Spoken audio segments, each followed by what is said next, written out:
সবাইকে স্বাগত আজকের এই দারুণ আয়োজনে। আজ আমরা কোনো সাধারণ বিষয়ে কথা বলবো না, বরং এক শ্বাসরুদ্ধকর গল্পে ডুব দেব। গল্পটা এমন এক সাধারণ মানুষের যে একাই একটা ভয়ঙ্কর দুর্নীতিবাদ সিন্ডিকেটকে ধ্বংস করার মিশনে নেমেছে। এই টানটান উত্তেজনার থ্রিলারটা শুধু আমাদের রোমাঞ্চই দেবে না, বরং এই যাত্রায় খুব স্বাভাবিকভাবেই আমরা শিখে ফেলব ৩২টি অত্যন্ত গুরুত্বপূর্ণ অ্যাডভান্সড ইংরেজি শব্দ। তো চলুন শুরু করা যাক। শুরুতেই এই প্রশ্নটা মাথায় আসা খুব স্বাভাবিক, তাই না? মাত্র একটা বেনামি ইমেল, আর তাতেই একটা আস্ত শক্তিশালী সিন্ডিকেট ধূলিসাৎ হয়ে যাবে। ভাবতে একটু অবাক লাগলেও ঘটনা কিন্তু এমনই।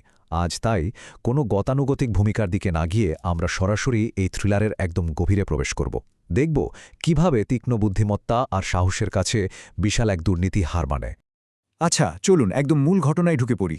সময়টা তখন খুব দ্রুত ঘনিয়ে আসছে।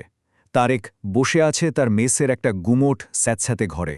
সে গভীরভাবে অনুভব করছে এই শহরের বাতাসে যেন দুর্নীতির এক ভয়ঙ্কর পাঞ্জেন্ট বা তীব্র দুর্গন্ধ ছড়িয়ে আছে।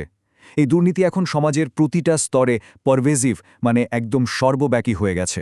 এটা কোনো সাময়িক ব্যাপার নয়, বরং একটা পেরিনিয়াল বা চিরস্থায়ী ব্যাধিতে পরিণত হয়েছে, যা আমাদের সমাজটাকে ভেতর থেকে কুরে কুরে খাচ্ছে। এখন এই দুর্নীতিবাজ চক্রটার দিকে যদি একটু তাকাই, তাহলে দেখব তারেকের ল্যাপটপের হার্ড ড্রাইভে এদের বিরুদ্ধে প্রমাণের এক বিশাল প্লেথোরা বা প্রাচুর্য রয়েছে। মানে প্রমাণের কোনো অভাব নেই। এই প্রমাণগুলো এমন এক পারফিডিয়াস বা বিশ্বাসঘাতক চক্রের বিরুদ্ধে, যাদের মনে ধর্ম, নীতি বা নৈতিকতার প্রতি বিন্দুমাত্র পাইয়েটি বা ভক্তি নেই। এদের একটাই টার্গেট, সাধারণ মানুষের টাকা মেরে নিজেদের ফ্রডিগাল বা চরম অপব্যয়ী আর বিলাসবহুল জীবনযাপনের খরচ জোগানো। অবস্থাটা আসলে কতটা ভয়ঙ্কর সেটা বোঝাতে এই একটা শব্দই মনে হয় যথেষ্ট: প্রিক্যারিয়াস। তারেকের বর্তমান পরিস্থিতি আক্ষরিক অর্থেই চরম বিপজ্জনক আর অস্থিতিশীল। সে বিশাল একটা ঝুঁকি নিয়ে কাজ করছে। হ্যাকাররা যদি কোনোভাবে তার আইপি অ্যাড্রেসটা ট্র্যাক করে ফেলে, তাহলে তার জীবন চোখের পলকে এক চরম অনিশ্চয়তায় পড়ে যাবে।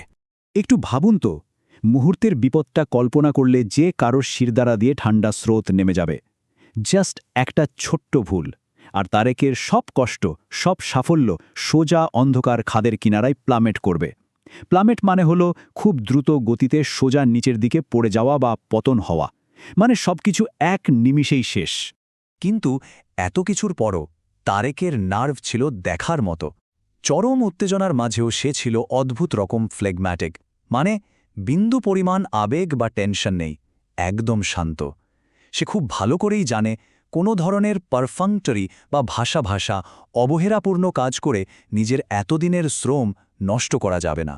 তাই সে তার ইমেল পাঠানোর প্ল্যানটা খুব প্র্যাগম্যাটিক বা বাস্তবসম্মত উপায়ে সাজিয়েছে। এই ঠান্ডা মাথার পরিকল্পনাই তার তুরুপের দাস।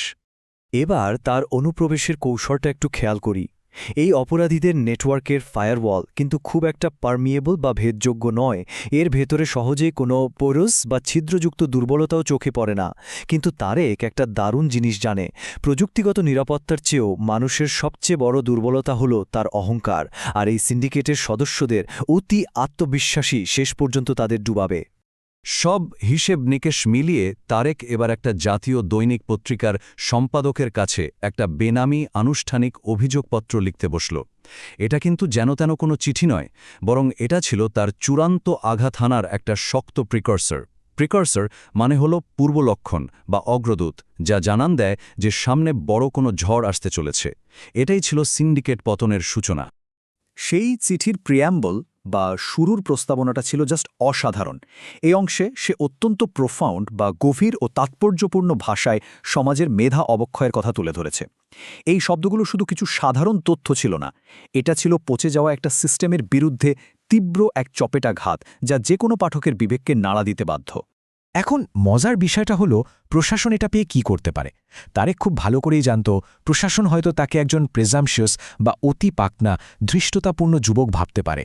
তারা হয়তো চেনা জানা কিছু প্ল্যাটিচিউড, অর্থাৎ গতানুগতিক বুলবুলি কথা শুনিয়ে তাকে প্লেকেট বা শান্ত করার চেষ্টা করবে। এমনও হতে পারে তাকে প্রপিটিয়েট বা সন্তুষ্ট করার জন্য ছোটখাটো কোনো ললিপপ ধরিয়ে দেবে, কিন্তু আসল সমস্যাটা এড়িয়ে যাবে। কিন্তু ওরা তো আর তারেকের চরিত্রের প্রবিটি বা অটল সততা সম্পর্কে জানে না। প্রশাসন যতই চেষ্টা করুক, তারেক এক চুলো নড়বে না। চারপাশের পরিস্থিতি যতই প্রবলেম্যাটিক বা সমস্যামূলক হোক না কেন, তারেকের এই পাহাড়ের মতো অটল সততা আর অখণ্ডতা কোনোভাবেই তাকে হার মানতে দেবে না। আর ওই চক্রের দালালগুলো কতটা ধরিবাজ সেটা ভাবলে অবাক হতে হয়।